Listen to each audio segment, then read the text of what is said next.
오늘 주시는 말씀 요한복음 3장 16절 말씀입니다. 우리가 다 함께 합독하도록 하겠습니다. 요한복음 3장 16절 말씀입니다. 하나님이 세상을 이처럼 사랑하사 독생자를 주셨으니 이는 그를 믿는 자마다 멸망하지 않고 영생을 얻게 하려 하심이라. 아멘.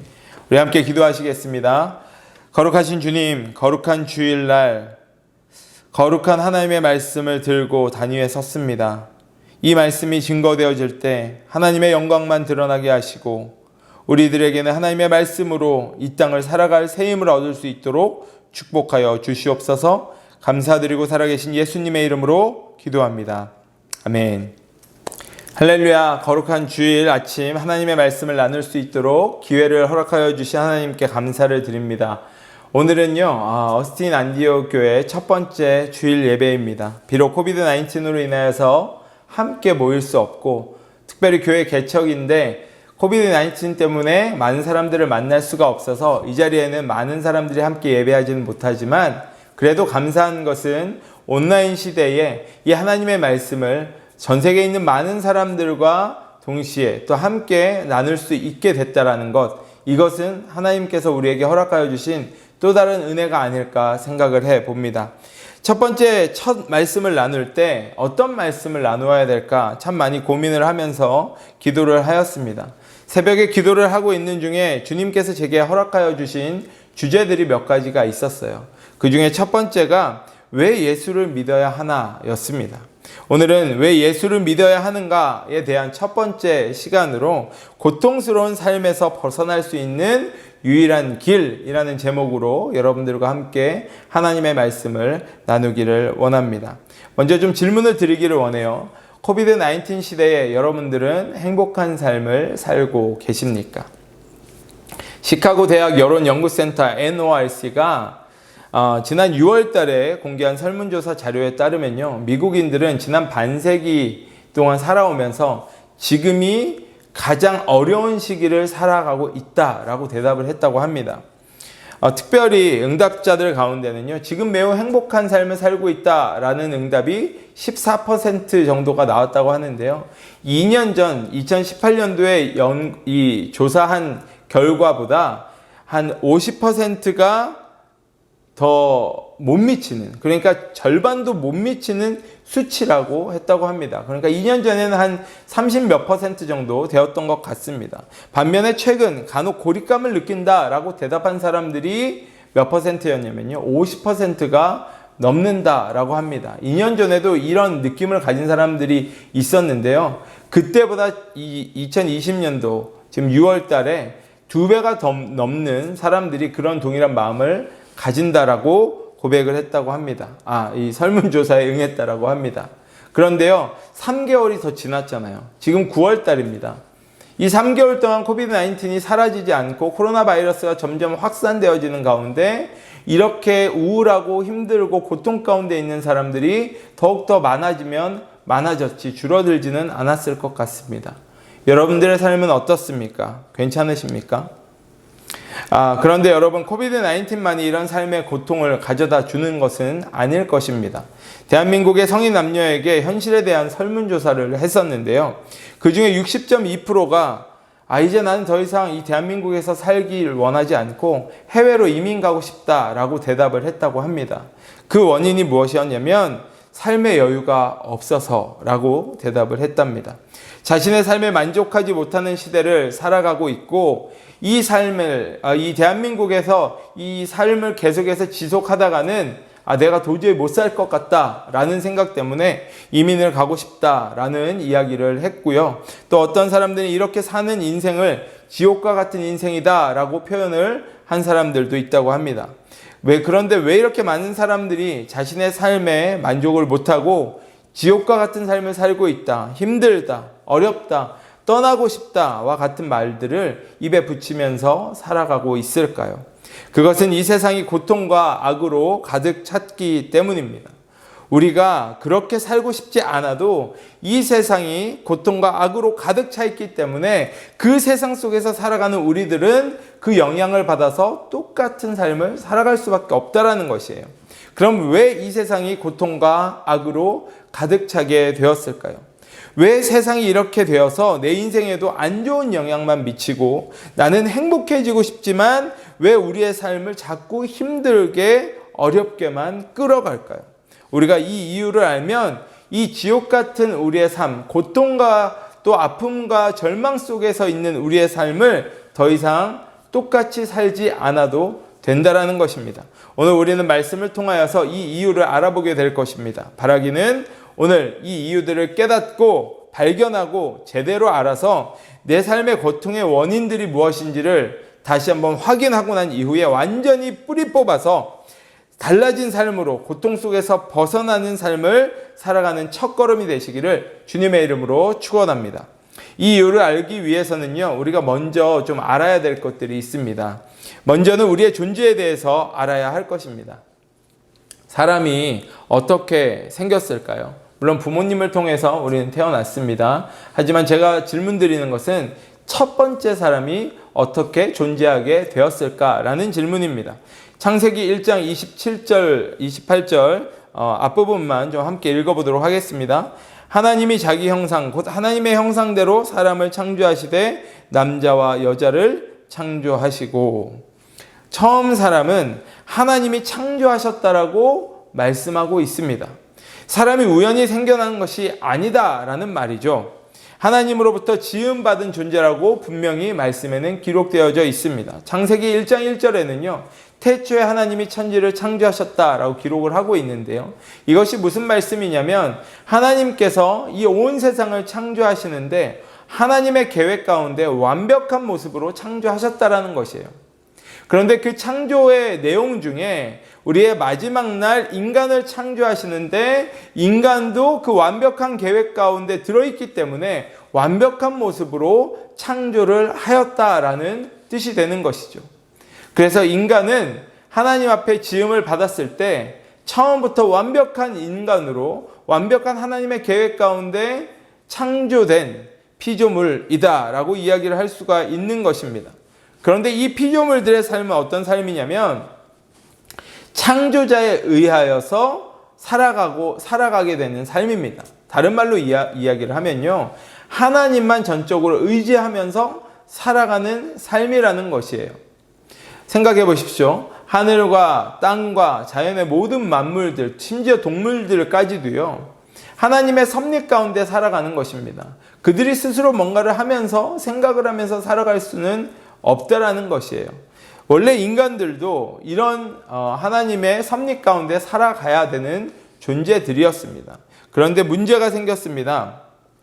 무슨 문제가 생겼냐면요, 하나님께서 이 모든 자연 만물들을 섭리 가운데 잘 운행해 가시는데 하나님과 완벽한 관계를 가지고 있는 인간들, 또 다른 동물들과 세상의 다른 이 피조물들과는 좀 다른 모습이 우리 가운데 있었죠. 그것이 무엇입니까? 하나님께서 생기를 우리 가운데 불어넣어 주셨어요. 그 생기를 불어넣어 주심으로 인하여서 우리는 피조물들과 조금 더 구별되게 하나님 앞에 지음받았는데 그것까지도 처음에는 완벽하게 하나님이 만들어 주셨다라는 것입니다. 그때 처음에 하나님께서 그런 우리들과의 관계를 가질 때 우리 또한 지음받은 자들 또한 하나님을 닮아가는 선한 마음을 가졌었고요. 선한 행동들을 했었습니다. 우리의 모든 관계 가운데는 평화가 있었고 사랑으로 가득 찼었습니다. 그리고 우리의 몸은 어떠했습니까? 몸도요, 최고의 상태였다라는 것이에요. 코로나 바이러스 이런 것들이 존재할 수조차 없었습니다. 우리의 마음도요, 그냥 고통과 슬픔과 좌절과 낭망들을 느낄 수가 없었습니다. 고통은 전혀 없었고 항상 기쁜 마음으로 만족함만으로도 가득 찼었다라는 것입니다. 원래 인간은 이렇게 살도록 지음받았습니다. 저와 여러분들도 이렇게 살도록 지음받았다라는 것이에요. 그런데 여러분 지금 이렇게 살고 계십니까? 원래 창조된 우리의 삶은 이런 선함과 평화와 생명으로 기뻐하는 삶이었는데 지금 내 삶을 돌아보면 이런 단어들과는 거리가 먼 그런 삶을 혹시 살고 계시지는 않으십니까? 이사야서 53장 6절 말씀을 보면 왜 우리가 처음과 지금이 다른 삶을 살고 있는지를 말씀해주고 있습니다. 함께 읽어보겠습니다. 우리는 다 양 같아서 그릇 행하여 각기 제 길로 갔거늘. 성경에서는 이렇게 말씀하고 있습니다. 우리는 하나님이 우리의 주인 되시는 것을 거부하고 스스로가 주인이 되고자 하였기 때문에 우리의 삶에 고통이 시작되었다라고 말씀을 하고 있어요. 이것이 무슨 말씀이냐면요. 완벽한 삶을 허락하신 하나님이 우리를 다스리고 계셨는데 내가 보기에 내 생각에 라는 마음이 나를 다른 길로 인도해서 불순종의 결과를 낳게 되어버렸다는 것입니다. 어린아이들을 생각해 보면 되는 것 같아요. 엄마 아빠가 어린아이들이 태어나고 같이 키우면서 악한 것을 가르치겠습니까? 항상 좋은 것, 선한 것만 우리 아이가 잘 자라기를 원하기 때문에 선한 것만 알려줄 것입니다. 그런데요, 자라면서 갓난아이임에도 불구하고 언제부턴가 엄마 아빠의 말을 거스르기 시작을 합니다. 자기가 원하는 대로 행동을 하기 시작해요. 그러면 엄마 아빠가 또 어떻게 합니까? 바른 길로 인도하려고 가르칩니다. 하지만 그 가르침에 순순히 따라오지 못하는 아이들, 따라오지 않는 아이들이 훨씬 더 많이 있는 것을 보게 됩니다. 자신의 뜻대로 되지 않으면요, 정말 여러 가지 다양한 반응들을 막 보이죠.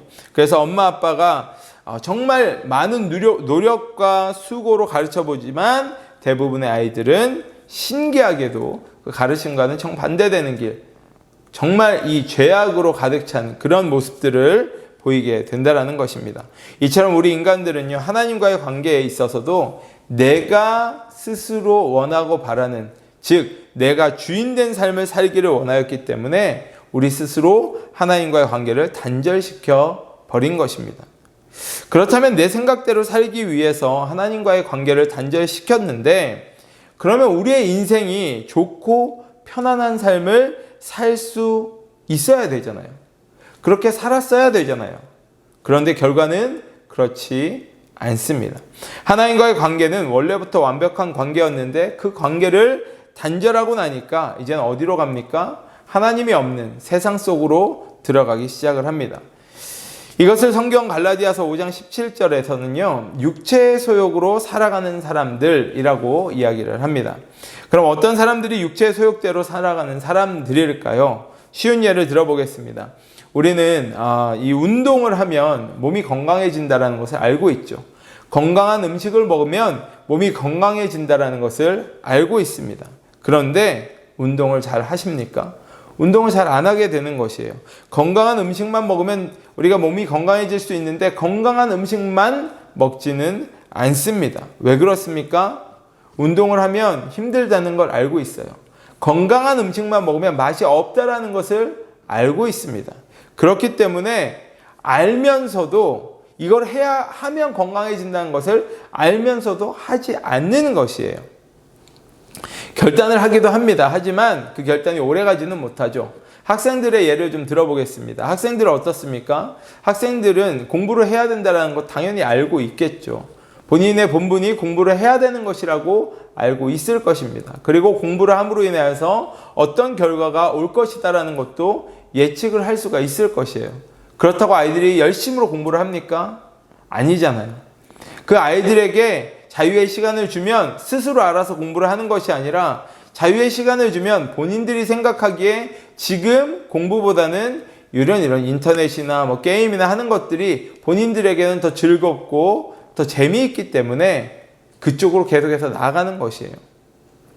이런 것들을 이야기를 하는 것입니다. 나를 쳐서 복종시키는 것이 힘들기 때문에 알고는 있지만 안 하는 것이고, 또 알고 있음에도 불구하고 못하게 되는 것입니다. 이렇게 자신이 원하는 대로의 삶을 살아가는 것, 내가 원하는 본능에 충실하여서 쾌락과 정욕적인 이런 부분들만을 채워가면서 살아가는 것을 육체의 소욕으로 살아가는 삶이라고 이야기를 하는 것이에요. 처음 인간이 이런 생각으로 하나님을 떠나서 자신이 스스로 주인이 되어버리는 삶을 살아가게 되었다라는 것입니다. 첫사람 아담이 이런 불순종으로 인한 죄, 즉 이 죄를 신학적인 용어로 원죄라고 이야기를 하는데요.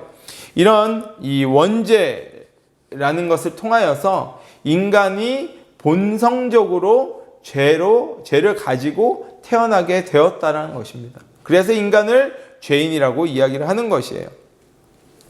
그리고 이 죄의 속성을 가지고 매일매일 우리는 죄를 짓고 살아가게 됩니다.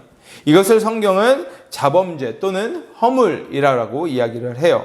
여기에는 눈에 보이는 죄도 있지만 포함이 되겠지만 눈에 보이지 않는 우리 마음으로 짓는 죄, 생각하면서 짓는 죄들도 모든 죄가 다 포함이 되어지는 것입니다.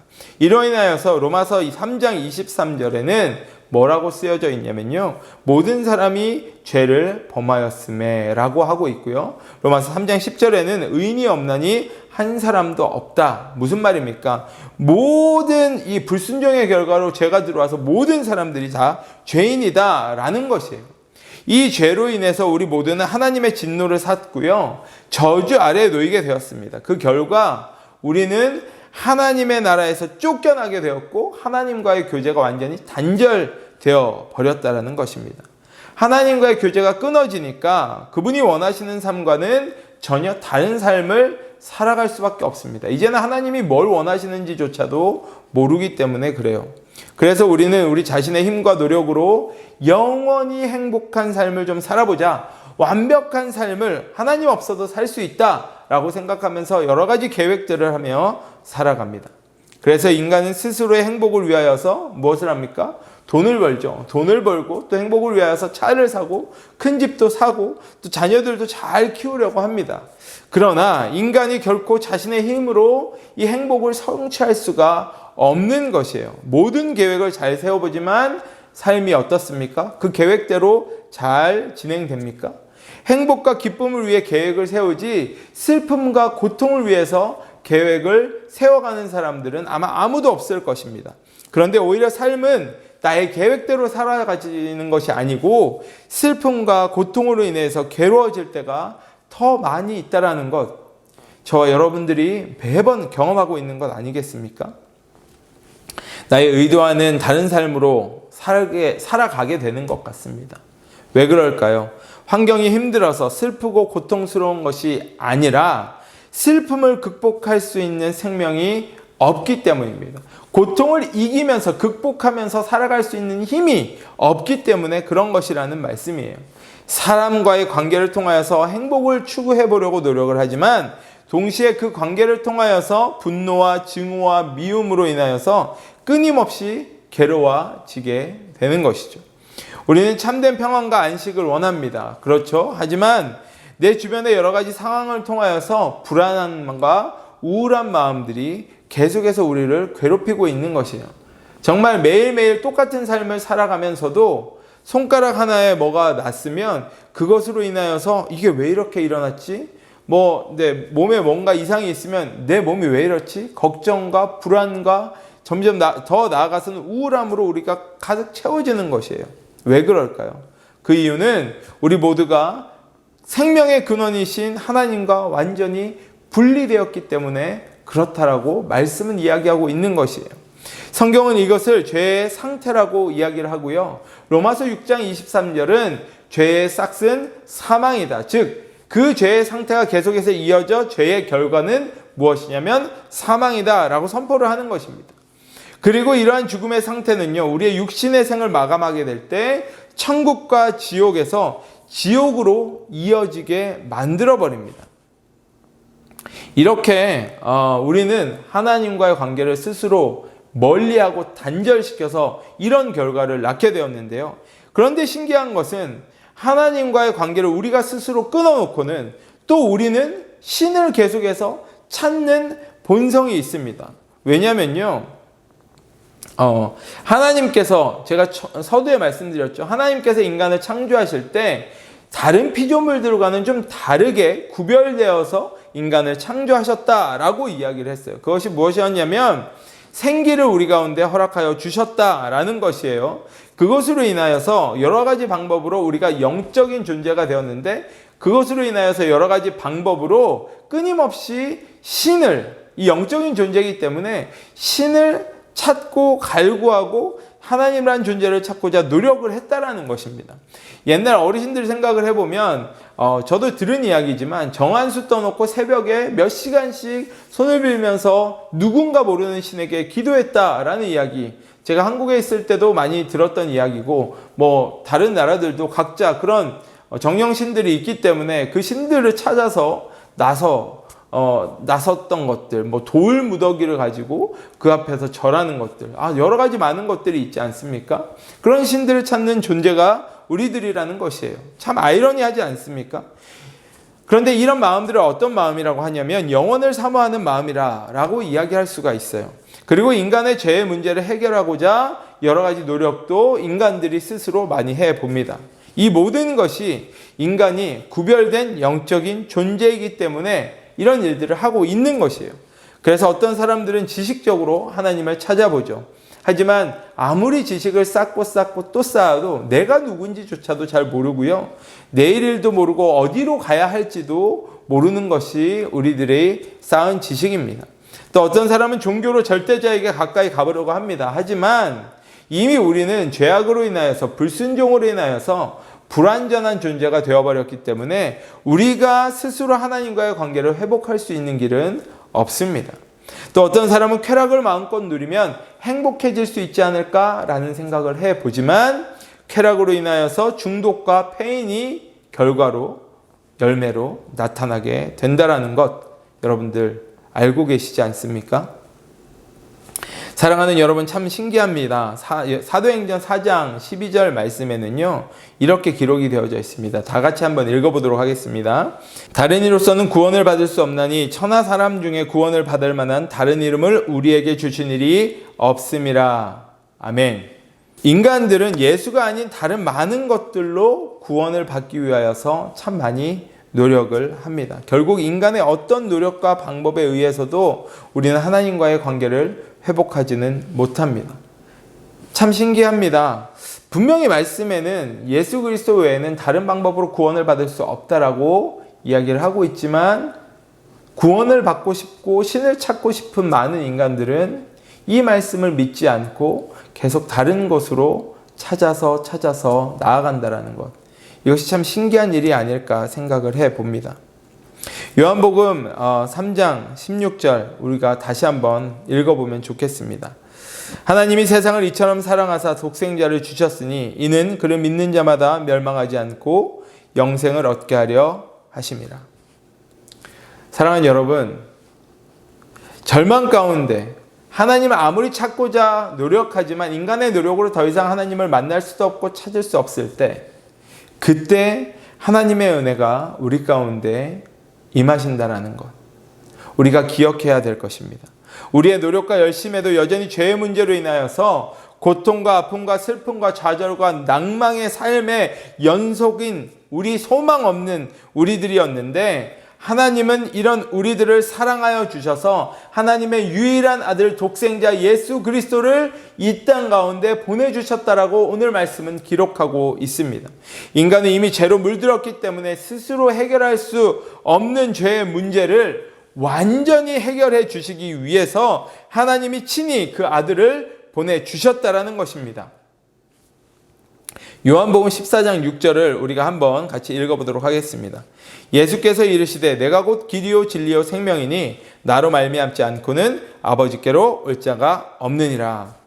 길이라는 것은요 하나님께로 나아가는 길을 이야기하고 있는 것이에요.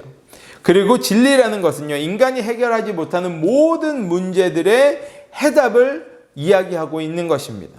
그리고 생명이라는 것은 예수님께서 하나님이 우리에게 허락하시는 영원한 생명을 우리에게 주실 수 있다라는 의미로 예수님께서 친히 이런 말씀을 하신 것입니다. 세상에서도 죄를 지은 사람들은 죄의 값을 치루어야 그 죄에서 자유함을 놓이게 되는 것이죠. 이와 같이 죄인으로서의 삶, 즉 죄 때문에 이러한 고통과 좌절과 절망 속에서 살아갈 수밖에 없는 우리들에게 예수님께서 이 땅에 친히 찾아오셔서 하신 일이 무엇이냐면요, 십자가에서 죄인인 나를 위하여서 대신 죽임을 당하시며 대신 죽임을 당하시면서 죄값을 치루어 주셨다라는 것입니다. 무슨 죄값입니까? 인간이 지금 가장 힘들어하고 있는 문제, 즉 하나님과 단절되어서 하나님의 생명을 누리지 못하게 하는 모든 문제들을 해결해 주시기 위하여서 십자가에서 자신의 피로 우리의 죄값을 모두 갚아주셨다라는 것이에요. 대신 치러 주셨다라는 것입니다. 이것을 대속의 죽음이다라고 이야기를 합니다. 하지만 예수님은 죽음에서 끝나지 않으셨죠. 로마서 15장 3절에서 4절 말씀 함께 읽어보겠습니다. 내가 받은 것을 먼저 너희에게 전하였노니 이는 성경대로 그리스도께서 우리 죄를 위하여 죽으시고 장사 지낸 바 되셨다가 성경대로 사흘 만에 다시 살아나사. 예수님은 죽으시고 사흘 만에 하나님께서 주인 되시는 새로운 삶으로 부활하셨습니다. 이것은 예수님을 믿는 자들에게도 예수님과 동일한 역사가 일어나게 될 것을 미리 부활을 통해서 보여주신 것이에요. 좀 더 구체적으로 말씀을 드리면요. 하나님을 떠나 스스로 주인된 삶을 살았던 우리는 하나님과 완전히 분리되어서 저주 아래 놓여져 있는 상태지만 우리가 예수님과 함께 죽으면 예수님이 부활하신 것처럼 우리도 다시 살아나게 되고 하나님으로부터 오는 생명을 누릴 수 있게 된다라는 것입니다. 우리는 할 수 없지만 예수 그리스도가 그렇게 우리의 죄를 대신해서 십자가에 달려 돌아가 죽어 주셨기 때문에 우리의 노력이 아니라 전적인 하나님의 은혜로 인하여서 우리가 생명을 얻게 된다라는 것을 말하고 있는 것이에요. 그런데 이 예수님의 죽음과 부활이 나와 상관이 있는 사건이 되기 위해서는요, 반드시 우리가 두 가지를 알고 있어야 되고 경험하고 우리가 결단해야 되는 것이 있습니다. 그것이 무엇이냐면 회개와 복음을 믿는 것입니다. 요한일서 1장 9절을 함께 읽어보겠습니다. 만일 우리가 우리 죄를 자백하면 그는 미쁘시고 의로우사 우리의 죄를 사하시며 우리를 모든 불의에서 깨끗하게 하실 것이요. 그런데 여기에서 오해하면 안 될 것이 있습니다. 회개란 그냥 우리가 단순히 하나님 죄송합니다, 용서해 주세요, 잘못했습니다 라고 뉘우치는 것을 말하고 있는 것이 아니에요. 회개는 하나님을 떠나 나 스스로가 주인 되었던 삶에서 완전히 돌아서는 것을 말하고 있는 것입니다. 죄를 고백하고 용서를 구하며 죄에서 돌아서야 된다는 것이에요.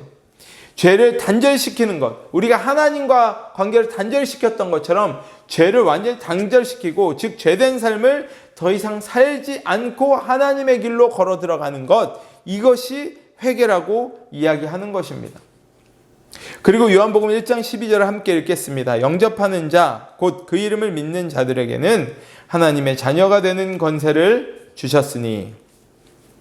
믿음은요, 예수님이 우리의 죄를 용서해 주시기 위해서 십자가에 달려 돌아가 죽으시고 또 부활하셨음을 마음으로 받아들이고 예수님을 나의 새로운 주인으로 인정하고 내 마음 가운데 영접해 드리는 것, 이것이 믿음이라는 것이에요. 즉 내 삶의 회개와 믿음이 인생의 주인을 바꾸게 해줄 수 있다라는 것입니다.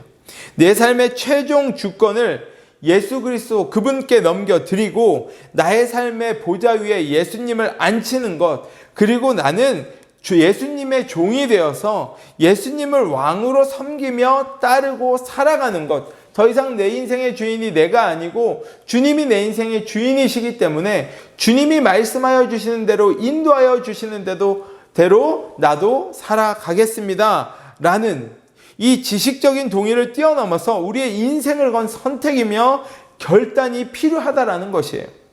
사랑하는 성도 여러분, 우리의 삶이 왜 이렇게 고통과 아픔과 슬픔과 근심과 걱정들로 끊임없이 이어질까? 이 부분에 대해서 우리가 이야기를 하였습니다. 그것은 하나님께서 우리를 완벽하게 창조하셔서 그분의 다스림을 받는 이 삶으로 기쁨과 행복이 넘치는 우리의 삶이었지만 결국 내가 생각하기에, 내가 보기에 좋은 것으로 쫓아가는 삶으로 인하여서 내가 주인 되고자 하고 싶은 마음으로 불순종했던 그 불순종을 통하여서 죄가 들어왔기 때문에 이 모든 우리의 삶 가운데 어려움들이 닥쳤다라는 것이에요. 누군가 자연 환경이 아니라 내 자신이 그 삶을 만들어 버렸다라는 것이죠. 어떻게요? 하나님과의 관계를 단절시켜 버림으로 말미암아 말입니다. 이제 그 불순종의 죄악들을 돌이켜 회개하면서 복음을 믿음으로 예수 그리스도를 내 주인으로 모셔드린다면요, 모든 불의에서 우리를 깨끗해 하시겠다라고 약속하신 그 예수님의 약속으로 인하여서 죄악된 이 땅을 살면서도 참된 기쁨과 또 우리의 삶 가운데 행복을 맛보면서 매일매일 살아갈 수 있을 것이고요. 궁극적으로는 우리의 육의 인생이 끝난 이후에도 지옥으로 이어지는 삶이 아니라 천국의 소망을 가지며 완벽한 기쁨과 감사의 삶을 살아갈 수 있을 줄로 믿습니다. 이런 새로운 삶을 살아가기를 원하십니까? 지금 이 시간 스스로 제가 몇 가지 이제 질문을 할 텐데요. 스스로 이 질문에 대해서 대답을 해 보시면 좋겠습니다. 여러분이 완전하게 타락된 죄인이라는 것을 고백하고 회개하며 돌아서기를 결단하십니까? 또 여러분이 주인 되어서 자신의 계획과 능력으로 살았던 옛 삶들, 이 모든 삶들을 다 버려버리시겠습니까? 이 세상에 대한 모든 사랑을 여러분 내려놓으실 수 있으시겠습니까?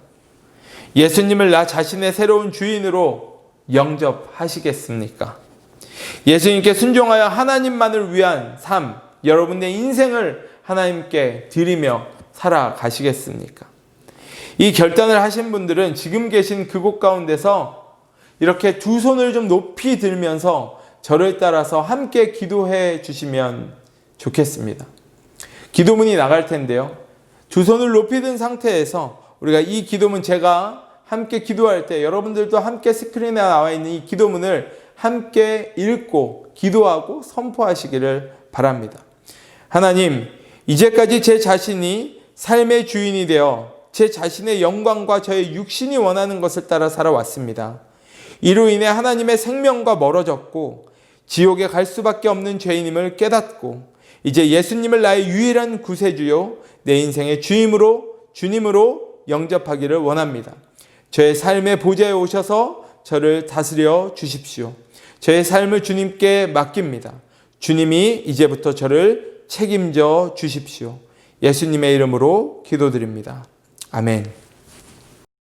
사랑하는 성도 여러분, 여러분들 중에는 이미 예수 그리스도를 나의 구세주로 영접하신 분들이 있을 줄로 압니다. 그래서 그분께 여러분들의 삶을 드리겠다라고 결단도 하셨을 줄도 압니다. 만약에 그런 분들이 오늘 이 말씀을 함께 듣고 또 하나님의 은혜를 함께 받았다면 그 말씀으로 인하여서 여러분들의 신앙을 다시 한번 돌아보시기를 바랍니다. 하지만 거기에서 끝나지 마시고요. 이제 다시 한번 확인을 하였으면 지금 내 주변에 있는 사람들을 한번 돌아보시는 것이 어떨까 생각을 해봅니다. 삶의 고통 속에서 문제를 해결하지 못한 분들이 반드시 여러분들 주변에 있을 줄로 압니다. 그분들에게 다가가십시오. 복음을 전함으로 인하여서 예수를 믿어야 하는 이유를, 왜 내가 예수를 믿어야 하는가, 이 부분을 정확하게 알려주시고 하나님의 말씀으로 나눠주시기를 주님의 이름으로 부탁을 드립니다. 그리고 혹 이 예배를 통해서 교회는 다니셨지만 내가 왜 예수를 믿어야 하는지를 지금까지 몰랐었던 분들이 있다면, 그리고 이제 깨달았다면 여러분들은 예수 그리스도가 주인된 삶을 살아가시기를 주님의 이름으로 부탁을 드립니다. 말씀을 마무리하기를 원합니다. 세상에는 인생을 열심히 살아가시는 분들이 많이 있습니다. 남들에게 해를 끼치지도 않고 살아가시는 분들, 또 오히려 남들을 도우면서 살아가시는 분들, 법 없이도 살 수 있다라고 하시는 분들도 많이 있습니다.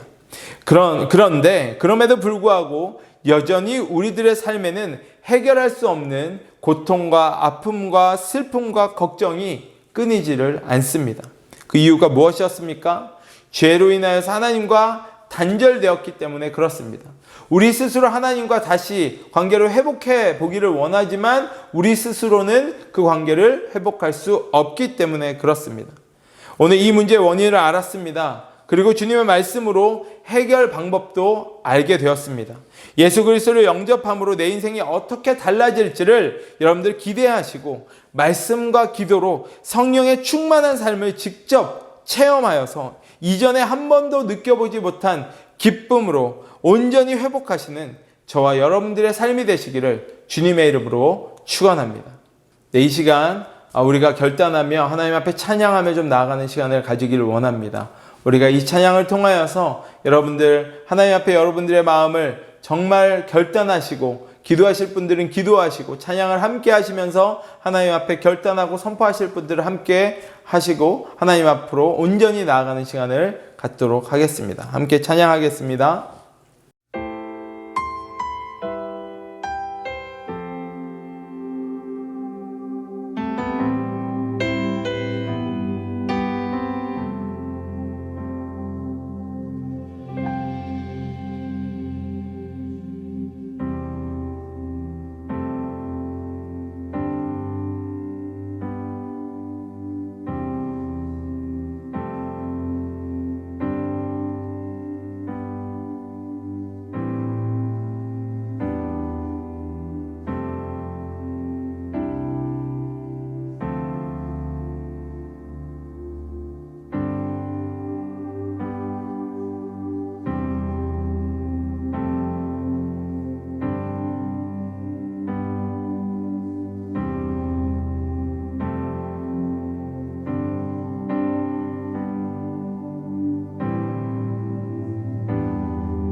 할렐루야. 오늘 살아계신 하나님의 말씀으로 여러분들의 인생 가운데 새로운 터닝포인트가 될 수 있는 귀하고 복된 날이 되시기를 주님의 이름으로 축원합니다. 기도하겠습니다.